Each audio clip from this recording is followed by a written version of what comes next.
ಘಟನೆ ಖಂಡಿಸಿ ವಿಎಚ್ಪಿ ಪ್ರತಿಭಟನೆಯನ್ನು ನಡೆಸಿದೆ. ಪ್ರತಿಭಟನೆಯಲ್ಲಿ ವಿಎಚ್ಪಿ ಮುಖಂಡ ಶರಣ್ ಪಂಪೇಲ್ ಭಾಗಿಯಾಗಿದ್ದಾರೆ.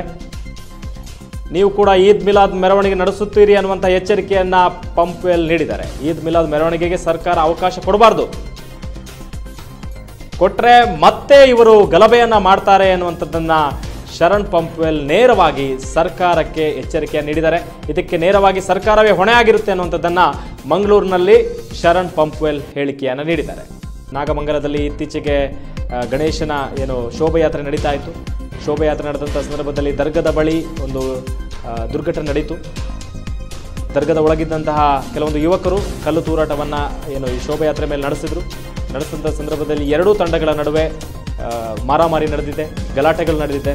ಹಲವಾರು ವಾಹನಗಳು ಬೆಂಕಿಗೆ ಆಹುತಿಯಾಗಿದ್ದನ್ನು ನೀವು ಗಮನಿಸ್ಬೋದು. ಅದರ ಜೊತೆಗೆ ವ್ಯಾಪಾರಿಗಳ ಅಂಗಡಿಗಳೇನಿತ್ತು, ಅಂಗಡಿಗಳು ಕೂಡ ಧ್ವಂಸವನ್ನು ಮಾಡಿದರು.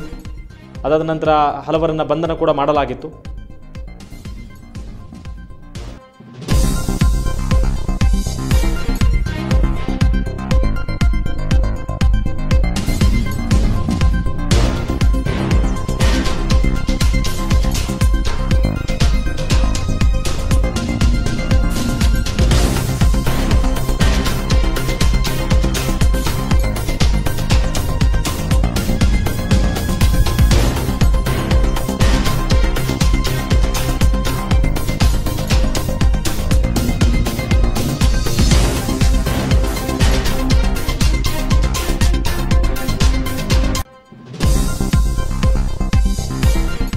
ನಾಗಮಂಗಲದಲ್ಲಿ ನಡೆದದ್ದು ಕೋಮು ಗಲಭೆ ಅಲ್ಲ, ಗಣೇಶೋತ್ಸವ ಸಮಿತಿ ಮೇಲೆ ನಡೆದ ದಾಳಿ ಅನ್ನುವಂಥದ್ದನ್ನ ಮತ್ತೆ ಶರಣ್ ಪಂಪೇಲ್ ಹೇಳಿದ್ದಾರೆ. ಗೃಹ ಸಚಿವರ ಆಕಸ್ಮಿಕ ಘಟನೆ ಅಂತ ಹೇಳಿದ್ದಾರೆ.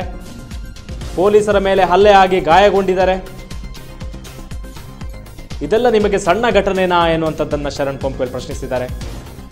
ಡಿಜೆ ಹಳ್ಳಿ, ಕೆಜೆ ಹಳ್ಳಿ, ಮಂಗಳೂರಿನ ಡಿಸಿ ಕಚೇರಿಯಲ್ಲಿ ನಡೆದಿರುವಂತಹ ಘಟನೆ ಏನಿದೆ, ಶಿವಮೊಗ್ಗ ರಾಗಿಗುಡ್ಡ ಘಟನೆ ಬಳಿಕವೂ ನೀವು ಎಚ್ಚೆತ್ತುಕೊಂಡಿಲ್ಲ ಅನ್ನುವಂಥದ್ದನ್ನ ಸರ್ಕಾರಕ್ಕೆ, ಗೃಹ ಸಚಿವರಿಗೆ ಶರಣ್ ಪ್ರಶ್ನೆಯನ್ನು ಮಾಡಿದ್ದಾರೆ. ಅವರ ಮೇಲೆ ಆಕ್ರೋಶವನ್ನು ವ್ಯಕ್ತಪಡಿಸಿದ್ದಾರೆ ಶರಣ್ ಪಂಪೇಲ್. ಶರಣ್ ಪಂಪೇಲ್ ಅವರಿಗೆ ಪ್ರಶ್ನೆಯ ಸುರಿಮಳೆಯನ್ನು ಸರ್ಕಾರಕ್ಕೆ ಹಾಕ್ತಾ ಇದ್ದಾರೆ. ಯಾಕೆಂತ ಹೇಳಿದ್ರೆ ನಿನ್ನೆ ಗೃಹ ಸಚಿವ ಡಾಕ್ಟರ್ ಜಿ ಪರಮೇಶ್ವರ್ ಅವರು ಹೇಳ್ತಾರೆ, ಇದು ಕೋಮು ಗಲಭೆ ಅಲ್ಲ, ಆಕಸ್ಮಿಕವಾಗಿ ನಡೆದಿರುವಂಥ ಘಟನೆ. ಈ ಹೇಳಿಕೆಗೆ ಸಂಬಂಧಪಟ್ಟಂತೆ, ಈ ಸ್ಟೇಟ್ಮೆಂಟ್ಗೆ ಸಂಬಂಧಪಟ್ಟಂತೆ ಶರಣ್ ಪಂಪೇಲ್ ಗೃಹ ಸಚಿವರ ವಿರುದ್ಧ ಆಕ್ರೋಶವನ್ನು ವ್ಯಕ್ತಪಡಿಸಿದ್ದಾರೆ, ಕಿಡಿಯನ್ನು ಕಾರಿದ್ದಾರೆ. ಏನಂತ ಹೇಳಿದ್ದಾರೆ ಅಂತ ಹೇಳಿದ್ರೆ, ನಿಮಗಿದು ಆಕಸ್ಮಿಕ ಘಟನೆ ಆಗಿರ್ಬೋದು, ಆಕಸ್ಮಿಕ ಘಟನೆ, ಇದು ಕೋಮು ಗಲಭೆ ಅಲ್ಲ ಅಂತ ನೀವು ಹೇಳ್ತೀರಿ. ಇದು ಗಣೇಶೋತ್ಸವ ಶೋಭಾಯಾತ್ರೆ ಮೇಲೆ ನಡೆಸಿರುವಂತಹ ಘಟನೆ ಏನಿದೆ, ಅದು ಇಂಟೆನ್ಷನ್ಲಿ ನಡೆದಿರುವಂತಹ ಘಟನೆ, ಬೇಕು ಅಂತಲೇ ಮಾಡಿರುವಂತಹ ಘಟನೆ ಇದು ಅನ್ನುವಂಥದ್ದನ್ನು ಶರಣ್ ಪಂಪೇಲ್ ಹೇಳಿದ್ದಾರೆ. ಅದರ ಜೊತೆಗೆ ಸರ್ಕಾರದ ವಿರುದ್ಧ ಕೂಡ ಅವರು ಆಕ್ರೋಶವನ್ನು ವ್ಯಕ್ತಪಡಿಸಿದ್ದಾರೆ. ನಾವು ಯಾವುದೇ ರೀತಿಯಾದಂತಹ, ನೀವು ಕೂಡ ಈದ್ ಮಿಲಾದ್ಗೆ ಅವಕಾಶವನ್ನು ಕೊಡ್ತೀರಿ, ನಾವು ಕೂಡ ನೋಡ್ತೀವಿ ಅನ್ನುವಂಥದ್ದನ್ನು ಕೂಡ ಒಂದು ಬೆದರಿಕೆ ರೂಪದಲ್ಲಿ ಸರ್ಕಾರಕ್ಕೆ ಶರಣ್ ಪಂಪೇಲ್ ನೀಡಿದ್ದಾರೆ. ಮಂಡ್ಯ ಜಿಲ್ಲೆಯ ನಾಗಮಂಗಲದಲ್ಲಿರುವಂತಹ ಬದರಿಕೊಪ್ಪಲ್ನಲ್ಲಿ ನಡೆದಂತಹ ನಿನ್ನೆಯ ಘಟನೆ ಇದೊಂದು ರಾಕ್ಷಸಿ ಕೃತ್ಯ, ಇದು ಪೂರ್ವ ನಿಯೋಜಿತ ಪಿತೂರಿ, ಇದೊಂದು ಭಯೋತ್ಪಾದಕ ಕೃತ್ಯ. ಅದಕ್ಕೋಸ್ಕರ ಇದನ್ನು ನಾವು ಬಲವಾಗಿ ಇವತ್ತು ಖಂಡಿಸಿದ್ದೀವಿ. ಈ ಹಿನ್ನೆಲೆಯಲ್ಲಿ ಇವತ್ತು ರಾಜ್ಯಾದ್ಯಂತ ಶ್ರೀ ಸಾರ್ವಜನಿಕ ಗಣೇಶೋತ್ಸವ ಸಮಿತಿಗಳ ಒಕ್ಕೂಟದ ನೇತೃತ್ವದಲ್ಲಿ ಇವತ್ತು ಪ್ರತಿ ಜಿಲ್ಲೆಯಲ್ಲಿ ಇವತ್ತು ಪ್ರತಿಭಟನೆ ಇವತ್ತು ನಡೀತಾ ಇದೆ. ಸ್ಪಷ್ಟವಾಗಿ ಇವತ್ತು ಭಯೋತ್ಪಾದಕ ಜಿಹಾದಿಗಳು ಕರ್ನಾಟಕದಲ್ಲಿ ಈ ಕೃತ್ಯವನ್ನು ನಡೆಸುವುದರ ಮುಖಾಂತರ ಒಂದು ಹಿಂದೂಗಳನ್ನು ಗುರಿಯಾಗಿಸಿಟ್ಟುಕೊಂಡು ಒಂದು ನಡೆಸುತ್ತಿರುವಂತಹ ಒಂದು ಸಂಚು ಎಂಬುದು ಇವತ್ತು ಮೇಲ್ನೋಟಕ್ಕೆ ಇವತ್ತು ಗೊತ್ತಾಗ್ತಾ ಇದೆ. ಯಾಕೆ ಇದನ್ನು ಪೂರ್ವ ನಿಯೋಜಿತ ಪಿತೂರಿ ಅಂತ ಹೇಳಿಕೆ ಅಂತ ಹೇಳಿದರೆ, ಮೆರವಣಿಗೆ ಆದದ್ದು ಸುಮಾರು 7-7:30 ಗಂಟೆಗೆ ಆ ಜಾಗಕ್ಕೆ ಬಂದಿದೆ. ಹತ್ತಿರ 6 ಗಂಟೆಗೆ ಅಲ್ಲಿದ್ದಂಥ ಮೆಡಿಕಲ್ ಶಾಪ್ಗಳಿಂದ ಮಾಸ್ಕನ್ನು ತೆಗೆದುಕೊಂಡು ಹೋಗಿದ್ದಾರೆ. ವಾಹನದಲ್ಲಿ ಪೆಟ್ರೋಲ್ ಬಾಂಬನ್ನು ತೆಗೆದುಕೊಂಡು ಹೋಗಿದ್ದಾರೆ. ಮೆರವಣಿಗೆಯ ಮೇಲೆ ತಲ್ವಾರನ್ನು ಬಿಸಾಡಿದ್ದಾರೆ. ಕಲ್ಲುಗಳನ್ನು ತೂರಾಟ ಮಾಡುವುದರ ಮುಖಾಂತರ 10 ವಾಹನಗಳಿಗೆ ಬೆಂಕಿ ಕೊಟ್ಟಿದ್ದಾರೆ. 10 ವಾಹನಗಳಿಗೆ ಹಾನಿಯನ್ನು ಉಂಟು ಮಾಡಿದ್ದಾರೆ. ಅಷ್ಟು ಮಾತ್ರ ಅಲ್ಲ, ಹಿಂದೂಗಳ ಮೇಲೆ ಹಲ್ಲೆಯನ್ನು ನಡೆಸಿದ್ದಾರೆ. ಹಾಗಾಗಿ ಸ್ಪಷ್ಟವಾಗಿ ಇವತ್ತು ಗೊತ್ತಾಗ್ತಾ ಇದೆ, ಇದೊಂದು ಹಿಂದೂಗಳನ್ನು ಗುರಿಯಾಗಿಸಿಟ್ಟುಕೊಂಡು ಮತ್ತು ಗಣೇಶೋತ್ಸವ ಅಂತಹ ಕಾರ್ಯಕ್ರಮಗಳನ್ನು ಗುರಿಯಾಗಿಸಿಟ್ಟುಕೊಂಡು ಮಾಡುತ್ತಿರುವಂಥ ಕೃತ್ಯ, ಹಿಂದೂಗಳಲ್ಲಿ ಭಯವನ್ನು ಸೃಷ್ಟಿ ಮಾಡಿ ಮುಂದಿನ ದಿವಸಗಳಲ್ಲಿ ನಮ್ಮ ಭಾಗಕ್ಕೆ, ನಮ್ಮ ರಸ್ತೆ ಮಸೀದಿಯ ಎದುರುಗಡೆ ಯಾವುದೇ ಸಂದರ್ಭದಲ್ಲಿ ಮೆರವಣಿಗೆ ಬರಬಾರದು ಎಂಬಂಥ ಸಂದೇಶವನ್ನು ಕೊಡುವಂಥ ದೃಷ್ಟಿಯಿಂದ ಈ ಕೃತ್ಯವನ್ನು ನಡೆಸಿದ್ದಾರೆ. ಅದಕ್ಕೋಸ್ಕರ ನಾನು ಪೊಲೀಸ್ ಇಲಾಖೆಗೆ ಆಗ್ರಹವನ್ನು ಮಾಡ್ತಾ ಇದ್ದೇನೆ. ಈ ಘಟನೆಯನ್ನು ತಾವು ಸಣ್ಣ ಘಟನೆ, ಇದು ಆಕಸ್ಮಿಕ ಅಂತ ಹೇಳ್ತಾ ಇದ್ದೀರಿ, ಕೋಮುಗಲಭೆ ಅಂತ ಹೇಳ್ತಾ ಇದ್ದೀರಿ. ಇದು ಕೋಮುಗಲಭೆ ಅಲ್ಲ, ಇದು ಹಿಂದೂಗಳ ಮೇಲೆ ಆಗುತ್ತಿರುವಂಥ ದಬ್ಬಾಳಿಕೆ, ಇದು ಹಿಂದೂಗಳ ಮೇಲೆ ಆಗುತ್ತಿರುವಂಥ ದಾಳಿ ಇದು. ಅದಕ್ಕೋಸ್ಕರ ಇದನ್ನು ಸರಿಯಾದ ರೀತಿಯಲ್ಲಿ ಒಂದು ಉನ್ನತ ಮಟ್ಟದ ತನಿಖೆಯನ್ನು ಮಾಡಬೇಕು. ಇದರ ಹಿಂದೆ ನಿಷೇಧಿತ PFI ಸಂಘಟನೆಯ ಕೈವಾಡ ಇದೆ ಎಂಬಂಥ ಸಂಶಯ ವ್ಯಕ್ತವಾಗ್ತಾ ಇದೆ. ಹಾಗಾಗಿ ತನಿಖೆಯನ್ನು ಮಾಡಬೇಕು. ಎರಡನೇದು, ಯಾರು ಮುಗ್ಧ ಅಮಾಯಕರ ಮೇಲೆ ನೀವು ಕೇಸ್ ಹಾಕಿದ್ದೀರಿ, ಆ ಕೇಸನ್ನು ತಕ್ಷಣ ವಾಪಸ್ ಪಡೆಯಬೇಕು ಮತ್ತು ಅಲ್ಲಿ ಯಾರ್ಯಾರಿಗೆ ನಷ್ಟ ಆಗಿದೆ ಅಂಥವರಿಗೆ ಪರಿಹಾರವನ್ನು ಕೊಡಬೇಕು ಅಂತೇಳಿ ಈ ಸಂದರ್ಭದಲ್ಲಿ ನಾನು ಸರ್ಕಾರಕ್ಕೆ ಆಗ್ರಹವನ್ನು ಮಾಡ್ತಾ ಇದ್ದೀನಿ. ಎಸ್, ನಮ್ಮ ಜೊತೆಗೆ ಹಿಂದೂ ಮುಖಂಡ ಶರಣ್ ಪಂಪೇಲ್ ಅವರು ಕನೆಕ್ಟ್ ಆಗಿದ್ದಾರೆ. ಸರ್ ನಮಸ್ತೆ. ನಮಸ್ಕಾರ. ನೀವು ಹೇಳ್ತಾ ಇರುವಂಥ ಸಂದರ್ಭದಲ್ಲಿ ಒಂದು ವಿಚಾರವನ್ನು ಹೇಳಿದ್ರಿ, ಇದು ಕೋಮುಗಲಭೆ ಅಲ್ಲ, ಹಿಂದೂಗಳ ಮೇಲೆ ಆಗ್ತಿರುವಂಥ ಒಂದು ದಾಳಿ ಇದು ಅಂತ ಹೇಳ್ತೀರಿ. ಸರ್ ಹೇಗೆ ಹೇಳ್ತೀರಿ ಸರ್ ಇದೊಂದು ದಾಳಿ ಅಂತ? ನೋಡಿ, ಪ್ರತಿ ಸಲ ಈ ರೀತಿಯ ಘಟನೆ ಆದಾಗ ಇದನ್ನು ಕೋಮು ಗಲಭೆ ಎಂಬ ರೀತಿಯಲ್ಲಿ ಬಿಂಬಿಸ್ತಾ ಇದ್ದಾರೆ. ಕೋಮು ಗಲಭೆ ಅಂದ್ರೆ ಏನು? ಎರಡು ಕೋಮಿಗಳ ನಡುವೆ ನಡೆಯುತ್ತಿರುವಂತಹ ಗಲಾಟೆ, ಸಂಘರ್ಷಕ್ಕೆ ಕೋಮು ಗಲಭೆ ಅಂತ ಹೇಳ್ತಾರೆ. ಈಗ ಮೊನ್ನೆ ನಡೆದಂತ ಗಣೇಶೋತ್ಸವ ಕಾರ್ಯಕ್ರಮದಲ್ಲಿ ಎಲ್ಲಿ ಕೋಮು ಗಲಭೆ ನಡೆದಿದೆ? ಎಲ್ಲಿ ಹಿಂದೂಗಳು ಮುಸಲ್ಮಾನರಿಗೆ ಹೊಡೆದಿದ್ದಾರೆ? ಅಲ್ಲಿ ಆದದ್ದು ಅಲ್ಲಿದ್ದಂತಹ ಮುಸಲ್ಮಾನರಿಂದ ಹಿಂದೂಗಳ ಮೇಲೆ ಹಲ್ಲೆ ನಡೆದಿದೆ. ಹಿಂದೂಗಳ ಅಂಗಡಿಗಳಿಗೆ ಬೆಂಕಿ ಕೊಟ್ಟಿದ್ದಾರೆ, ಹಿಂದೂಗಳ ವಾಹನಗಳಿಗೆ ಬೆಂಕಿ ಕೊಟ್ಟಿದ್ದಾರೆ, ಹಿಂದೂಗಳ ಮೇಲೆ ಹಲ್ಲೆ ನಡೆಸಿದ್ದಾರೆ, ಪೊಲೀಸರ ಮೇಲೆ ಹಲ್ಲೆ ನಡೆಸಿದ್ದಾರೆ. ಅಂದರೆ ಹಿಂದೂಗಳನ್ನು ಗುರಿಯಾಗಿಸಿಟ್ಟುಕೊಂಡು ನಡೆದಂತ ದಾಳಿಯನ್ನು ಇದು ಕೋಮು ಗಲಭೆ ಅಂತ ಹೇಳಲಿಕ್ಕೆ ಸಾಧ್ಯ ಇಲ್ಲ. ಇದೊಂದು ಇಸ್ಲಾಮಿಕ್ ಜಿಹಾದಿಗಳ ಕೃತ್ಯ, ಇದು ಭಯೋತ್ಪಾದಕ ಕೃತ್ಯ ಇದು. ಹಾಗಾಗಿ ಯಾರು ನಮ್ಮ ಗೃಹ ಸಚಿವರು ಮಾತಾಡ್ಬೇಕಾದ್ರೆ ಸಣ್ಣ ಘಟನೆ, ಇದೊಂದು ಆಕಸ್ಮಿಕ ಘಟನೆ ಹೇಳುವುದ್ರಲ್ಲಿ ಅರ್ಥನೇ ಇಲ್ಲ. ಅರೆ, ಮೆರವಣಿಗೆಯಲ್ಲಿ ಹೋಗುವಂತ ಸಂದರ್ಭದಲ್ಲಿ ಮಸೀದಿಗಳ ಮೇಲೆಗಡೆಯಿಂದ ತಲವಾರನ್ನು ಕೆಳಗೆ ಬಿಸಾಡ್ತಾರೆ, ಆ ಬಿಲ್ಡಿಂಗ್ ಗಳ ಮೇಲಿಂದ ಮೆರವಣಿಗೆ ಮೇಲೆ ಪೆಟ್ರೋಲ್ ಬಾಂಬ್ಗಳನ್ನು ಬಿಸಾಡ್ತಾರೆ, ಚಪ್ಪಲಿಗಳ ಹಾರವನ್ನು ಬಿಸಾಡ್ತಾರೆ. ಅಂದ್ರೆ ಇದು ಹೇಗಾಗ್ತದೆ? ಇದು ಆಕಸ್ಮಿಕ ಘಟನೆ, ಇದು ಹೇಗಾಗ್ತದೆ? ಇದು ಸಣ್ಣ ಘಟನೆ. ಇವರದೇ ಪೊಲೀಸ್ ಇಲಾಖೆಯ ಪೊಲೀಸರ ಮೇಲೆ ಹಲ್ಲೆ ನಡೆಸಿದ್ದಾರೆ, ಅವರು ಇವತ್ತು ಆಸ್ಪತ್ರೆಯಲ್ಲಿ ಇದ್ದಾರೆ. ಇದು ಇವರಿಗೆ ಹೇಗೆ ಸಣ್ಣ ಘಟನೆ ನಡೀತಾ ಇದೆ? ಇದು ಆಕಸ್ಮಿಕ ಘಟನೆ ಅಲ್ಲ, ಇದು ಸಣ್ಣ ಘಟನೆ ಅಲ್ಲ, ಇದು ಕೋಮು ಗಲಭೆ ಅಲ್ಲ. ಹಿಂದೂಗಳನ್ನು ಗುರಿಯಾಗಿಸಿಟ್ಟುಕೊಂಡು ಗಣೇಶೋತ್ಸವ ಸಮಿತಿಗಳನ್ನು ಟಾರ್ಗೆಟ್ ಮಾಡಿಕೊಂಡು ಮಾಡುತ್ತಿರುವಂತಹ ಒಂದು ವ್ಯವಸ್ಥಿತವಾದಂತ ದಾಳಿ, ವ್ಯವಸ್ಥಿತವಾದಂತ ಇದೊಂದು ದಬ್ಬಾಳಿಕೆ.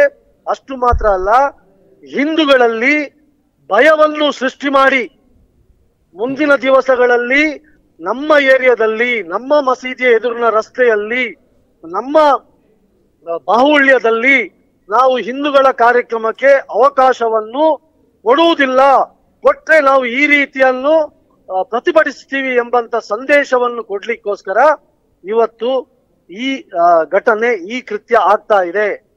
ಇದರ ಹಿಂದೆ ಪಾಪ್ಯುಲರ್ ಫ್ರಂಟ್ ಆಫ್ ಇಂಡಿಯಾ ನಿಷೇಧಿತ ಸಂಘಟನೆಯ ಕೈವಾಡ ಇದೆ ಅಂತೇಳಿ ಬಹಳ ಸ್ಪಷ್ಟವಾಗಿ ಗೊತ್ತಾಗ್ತಾ ಇದೆ. ಯಾಕೆಂದ್ರೆ ಪಾಪ್ಯುಲರ್ ಫ್ರಂಟ್ ಆಫ್ ಇಂಡಿಯಾ ಸಕ್ರಿಯ ಆಗಿದ್ದ ಸಂದರ್ಭದಲ್ಲಿ ಡಿಜೆ ಹಳ್ಳಿಯಲ್ಲಿ ಘಟನೆ ಆಯ್ತು, ಕೆಜೆ ಹಳ್ಳಿಯಲ್ಲಿ ಘಟನೆ ಆಯ್ತು, ಮಂಗಳೂರಲ್ಲಿ ಘಟನೆ ಆಯ್ತು, ಹುಬ್ಳಿಯಲ್ಲಿ ಘಟನೆ ಆಯ್ತು, ಮೈಸೂರಲ್ಲಿ ಘಟನೆ ಆಯ್ತು. ಈ ಎಲ್ಲಾ ಗಲಾಟೆಗಳನ್ನು ನೋಡಿದಾಗ ಈ ಸೌಮ್ಯತೆ ಒಂದೇ ರೀತಿಯಲ್ಲಿ ಕಾಣ್ತಾ ಇದೆ. ಹೌದು. ಅಲ್ಲಿ ವಾಹನಗಳಿಗೆ ಬೆಂಕಿ ಕೊಟ್ಟಿದ್ದಾರೆ, ಅಲ್ಲಿ ಪೊಲೀಸರಿಗೆ ಹಲ್ಲೆ ನಡೆಸಿದ್ದಾರೆ, ಅಲ್ಲಿನೂ ಹಿಂದೂಗಳ ಮೇಲೆ ಹಲ್ಲೆ ನಡೆಸಿದ್ದಾರೆ. ಅದೇ ರೀತಿ ಘಟನೆ ಆಗಿದೆ ಅಂತ ಕೇಳಿದ್ರೆ ಇದರ ಹಿಂದೆ ನಿಷೇಧಿತ PFI ಸಂಘಟನೆಯ ಕೈವಾಡ ಇದೆ ಎಂಬುದು ಸ್ಪಷ್ಟವಾಗಿ ಇವತ್ತು ಕಾಣ್ತಾ ಇದೆ. ಇನ್ನು ಈ ಕಡೆ ಒಂದು ವಿಚಾರವನ್ನು ಗಮನಿಸಿದಂಥ ಸಂದರ್ಭದಲ್ಲಿ ಏನು ಶೋಭಾಯಾತ್ರೆಯಲ್ಲಿ ಭಾಗಿಯಾಗಿರುವಂತಹ ಯುವಕರ ಮೇಲೆ ಕೂಡ ಪೊಲೀಸರು ದೂರನ್ನು ದಾಖಲಿಸಿದ್ದಾರೆ, ಅವರನ್ನು ಕೂಡ ವಿಚಾರಣೆ ನಡೆಸ್ತಾ ಇದ್ದಾರಲ್ಲ ಸರ್? ನೋಡಿ, ಇವತ್ತು ಆ ಕಾರ್ಯಕ್ರಮಕ್ಕೆ ಅನುಮತಿ ತಗೊಂಡೇ ಕಾರ್ಯಕ್ರಮವನ್ನು ಮಾಡಿದ್ದಾರೆ. ಯಾವ ರಸ್ತೆಯಲ್ಲಿ ಹೋಗ್ಬೇಕು, ಯಾವ ರಸ್ತೆಯಲ್ಲಿ ಬರಬೇಕು ಅದೆಲ್ಲವೂ ಮೊದಲೇ ಗೊತ್ತಿತ್ತು ಪೊಲೀಸರಿಗೆ. ಹೌದು. ಅಷ್ಟಾದ್ರೂ ಪೊಲೀಸರಿಗೆ ಗೊತ್ತಿದ್ದು ಸೂಕ್ಷ್ಮ ಪ್ರದೇಶ ಅಂತ ಹೇಳಿ. ಅಷ್ಟು ಗೊತ್ತಿದ್ರು ಕಳೆದ ವರ್ಷ ಗಲಾಟೆ ಆದಂತ ಸಂದರ್ಭದಲ್ಲಿ ಇದೇ ರೀತಿ ಘಟನೆಗಳಾಗಿದೆ. ಎಲ್ಲ ಗೊತ್ತಿದ್ದ ಮೇಲೆ ಅಲ್ಲಿ ಪೊಲೀಸ್ ಇಲಾಖೆ ಆ ಶೋಭಾಯಾತ್ರೆಗೆ ರಕ್ಷಣೆ ಕೊಡುವುದರಲ್ಲಿ ವಿಫಲವಾಗಿದೆ. ಹಾಗಾಗಿ ಈ ಘಟನೆಗೆ ನೇರವಾಗಿ ಕಾರಣ ಅದು ಪೊಲೀಸರ ವೈಫಲ್ಯ. ಇನ್ನು ಮೊನ್ನೆ ಘಟನೆಯಲ್ಲಿ ನೋಡಿ, ಅಮಾಯಕ ಹಿಂದೂಗಳನ್ನು ಬಂಧನ ಮಾಡಿದ್ದಾರೆ. ಅರೆ, ಯಾರೋ ಕಲ್ಲು ಬಿಸಾಡ್ತಾ ಇದ್ದಾರೆ ಅಂತ ಸಂದರ್ಭದಲ್ಲಿ ಅದನ್ನು ವಿರೋಧ ಮಾಡಿದ್ರೆ ತಪ್ಪೇನಾಗುತ್ತೆ? ಅವರು ಅಲ್ಲಾಹು ಅಕ್ಬರ್ ಅಂತ ಹೇಳಿ ಘೋಷಣೆ ಹಾಕಿದ್ರೆ ನಾವಿಲ್ಲಿ ಜೈ ಗಣೇಶ್ ಜೈ ಶ್ರೀರಾಮ್ ಅಂತ ಘೋಷಣೆಗೆ ಹೋಗಿದ್ದಾರೆ. ಮೆರವಣಿಗೆಯಲ್ಲಿ ಬಂದು ಪೊಲೀಸರಿಗೆ ಪ್ರಶ್ನೆ ಮಾಡಿದ್ದಾರೆ, ನೀವು ನಮ್ಗೆ ಸರಿಯಾದಂತ ರಕ್ಷಣೆಯನ್ನು ಕೊಡ್ಲಿಲ್ಲ, ನಮ್ಗೆ ಗಣಪತಿ ವಿಸರ್ಜನೆಗೆ ಅವಕಾಶವನ್ನು ಕೊಡಿ ಅಂತ ಹೇಳಿ ಅವರು ಮಾತಾಡಿದ್ದಾರೆ. ಅರೆ, ನಮ್ಮ ಕಾರ್ಯಕ್ರಮಕ್ಕೆ ಯಾರೋ ವಿರೋಧ ಮಾಡುವಂತ ಸಂದರ್ಭದಲ್ಲಿ ಮಾತಾಡುವುದರಲ್ಲಿ ಪ್ರಶ್ನೆ ತಪ್ಪೇನಿದೆ? ಅದೇ ಕಾರಣಕ್ಕೋಸ್ಕರ ಇವತ್ತು ಮುಗ್ಧ ಅಲ್ಲಿದ್ದಂತ ಹಿಂದೂ ಭಕ್ತರ ಮೇಲೆ, ಕಾರ್ಯಕರ್ತರು ಬಿಡಿ, ಹಿಂದೂ ಭಕ್ತರಲ್ಲಿ ಸಾಮಾನ್ಯ ಜನರ ಮೇಲೆ ಇವತ್ತು ಕೇಸುಗಳನ್ನು ದಾಖಲು ಮಾಡಿದ್ದಾರೆ. ಯಾರು RSS, ವಿಶ್ವ ಹಿಂದೂ ಬಜರಂಗ ದಳದ ಕಾರ್ಯಕರ್ತರಲ್ಲ ಅವರು. ಅವರು ಗಣೇಶೋತ್ಸವ ಸಮಿತಿಯ ನಡೆಸುವಂತ ಯುವಕರವರು. ಅದರಲ್ಲಿ ಎಲ್ಲರೂ ಇದ್ದಾರೆ. ಆ ಕಮಿಟಿಯಲ್ಲಿ ಕಾಂಗ್ರೆಸ್ನವರು ಇದ್ದಾರೆ, JDS ನವರು ಇದ್ದಾರೆ.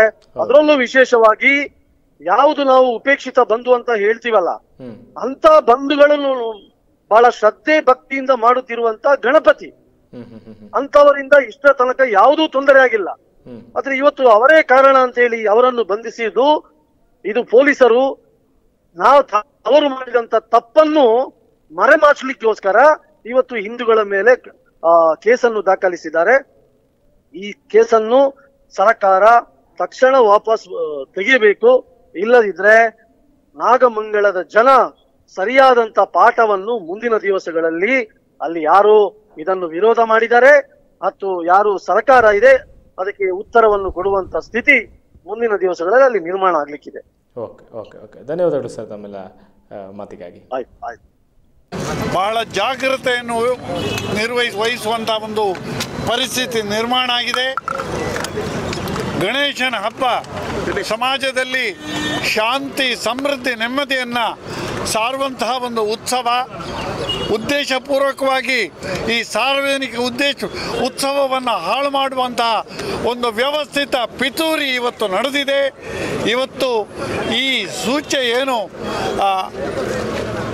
ಬೆಂಗಳೂರಿನ ಸಮೀಪ ನಡೆದಿದೆ, ಇದನ್ನು ಇಡೀ ಹಿಂದೂ ಸಮಾಜ ಏಕಕಂಠದಿಂದ ವಿರೋಧಿಸ್ತದೆ. ಮುಂದೆ ಇಂತಹ ಅಹಿತಕರ ಘಟನೆ ನಡೆಯದ ರೀತಿಯಲ್ಲಿ ಸಮಾಜ ಎಚ್ಚೆತ್ತುಕೊಳ್ಳಬೇಕು, ನಾವು ಸಿದ್ಧರಾಗಬೇಕು ಎನ್ನುವಂಥ ಕರೆಯನ್ನು ವಿಶ್ವ ಹಿಂದೂ ಪರಿಷತ್ ಕೊಡ್ತಾ ಇದೆ.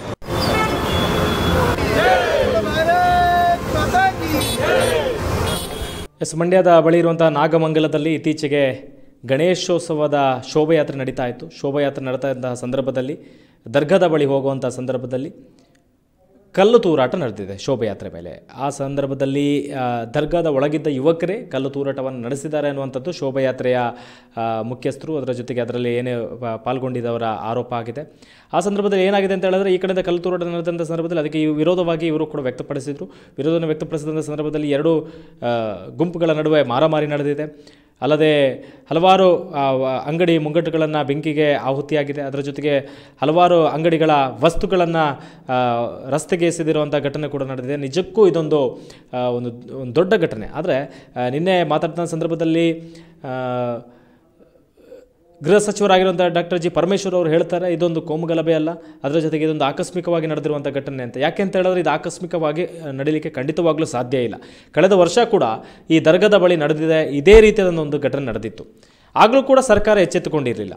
ಅವಾಗ ಇದ್ದಂತಹ ಏನು ಸರ್ಕಾರ ಏನಿದೆ, BJP ಸರ್ಕಾರ ಆಯಿತು, ಆ ಸರ್ಕಾರ ಕೂಡ ಅಷ್ಟು ಯಾವುದೇ ಮಟ್ಟದಲ್ಲಿ ಅದಕ್ಕೆ ಬೇಕಾದಂಥ ಕಾನೂನಿನ ಕ್ರಮಗಳನ್ನು ಕೈಗೊಂಡಿಲ್ಲ. ಹಾಗಾಗಿ ಈ ವರ್ಷ ಕೂಡ ಮತ್ತೆ ಈ ಒಂದು ಘಟನೆ ಮರುಕಳಿಸಿದ ಸಂದರ್ಭದಲ್ಲಿ ಅದಕ್ಕೆ ಏನು ಬೇಕು, ಯಾರು ತಪ್ಪಿತಸ್ಥರಿದ್ದಾರೆ, ನೈಜ ತಪ್ಪಿತಸ್ಥರು ಯಾರಿದ್ದಾರೆ, ಅಂದರೆ ಇದನ್ನು ಆರಂಭ ಮಾಡಿರೋದು ಯಾರು, ಆ ಕಡೆ ದರ್ಗದಲ್ಲಿ ಒಳಗೆ ಇದ್ದಂಥ ಯುವಕರ ಅನ್ನುವಂಥದ್ದನ್ನು ನೋಡಬೇಕಿದೆ ಸರ್ಕಾರ. ಎಲ್ಲರನ್ನ ಬಂಧಿಸುವಂಥದ್ದು ಕೂಡ ತಪ್ಪೇ. ಯಾರು ಅದಕ್ಕೆ ನೈಜ ಕಾರಣಕರ್ತರಿದ್ದಾರೆ ಅವರನ್ನು ಬಂಧಿಸಿ ಅವರನ್ನು ಶಿಕ್ಷೆಗೊಳಪಡಿಸುವಂಥ ಕೆಲಸವನ್ನು ಆಗಬೇಕು. ಯಾಕೆಂತ ಹೇಳಿದ್ರೆ ಕರ್ನಾಟಕ ಅಂತ ಹೇಳಿದ್ರೆ ಅಥವಾ ಭಾರತ ಅಂತ ಹೇಳಿದ್ರೆ ಸರ್ವ ಜನಾಂಗದ ಶಾಂತಿಯ ತೋಟ ಅಂತ ಹೇಳ್ತೀವಿ. ಆದರೆ ಈ ಶಾಂತಿಯ ತೋಟವನ್ನು ಹೊಡಿಲಿಕ್ಕೆ ಕೆಲವರು ಹುನ್ನಾರವನ್ನು ನಡೆಸಿದಂಥ ಸಂದರ್ಭದಲ್ಲಿ ಅವರನ್ನು ಬಂಧಿಸುವಂಥ ಕೆಲಸ ಆಗಬೇಕು. ಅದರ ಜೊತೆಗೆ ಪೊಲೀಸರ ವೈಫಲ್ಯ ಕೂಡ, ಈಗ ಶರಣ್ ಪಂಪೇಲ್ ಅವರು ಹೇಳಿದ್ರು, ಪೊಲೀಸರ ವೈಫಲ್ಯ ಕೂಡ ಇಲ್ಲಿ ಎದ್ದು ಕಾಣಿಸ್ತಾ ಇದೆ. ಯಾಕೆಂತ ಹೇಳಿದ್ರೆ ಆ ಪ್ರದೇಶ ಏನಿದೆ ಅತ್ಯಂತ ಸೂಕ್ಷ್ಮ ಪ್ರದೇಶ ಅನ್ನುವಂಥದ್ದು ಆಲ್ರೆಡಿ ಘೋಷಣೆ ಆಗಿದೆ. ಆಗ ಆ ಸಂದರ್ಭದಲ್ಲಿ ಏನು ಮಾಡಬೇಕು, ಒಂದು ವಾರಕ್ಕಿಂತ ಮುಂಚೆನೇ ಅಲ್ಲಿ ಗಸ್ತನ್ನು ಇಡಬೇಕು ಪೊಲೀಸರನ್ನು, ಅಥವಾ ಅಲ್ಲಿನ ದರ್ಗಾ ಏನಿದೆ ಅದರೊಳಗೆ ಪರಿಶೀಲನೆ ಮಾಡುವಂಥ ಕೆಲಸವನ್ನು ಮಾಡಬೇಕಿತ್ತು.